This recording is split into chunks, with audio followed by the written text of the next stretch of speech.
இந்த நாள் கர்த்தருடைய வார்த்தை சங்கீதம் 23:1 வாசிக்க கேட்போம்.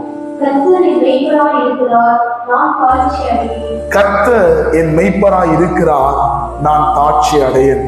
தாவீது இந்த வார்த்தை அவனை எல்லாரும் விரட்டி அடிக்கப்பட்ட சூழ்நிலையில அவன் மரணம் அவனுக்கு முன்பதாக நின்ற இடத்துல, யாரும் இல்லாத இடத்துல கர்த்தர் தாவீதை வனாந்தரத்துல மேய்த்து கொண்டு அந்த என்கேதி என்கின்ற இடத்திற்கு தாவீதை கொண்டு போனார். கொண்டு போன இடத்துல தாவீது சொல்லுகிறார், கர்த்தர் என் மெய்ப்பராய் இருக்கிறார். ஒருவேளை நீங்க வனாந்தரத்தின் பாதையில நின்று கொண்டிருக்கிறீங்களா, இல்ல தனிமையில நீங்க நின்று கொண்டிருக்கீங்களா? இன்றைக்கு கர்த்தருடைய வார்த்தை உங்களுக்கு நேரா வருகிறது. அவர் உங்கள் மெய்ப்பராய் இருக்கிறார்.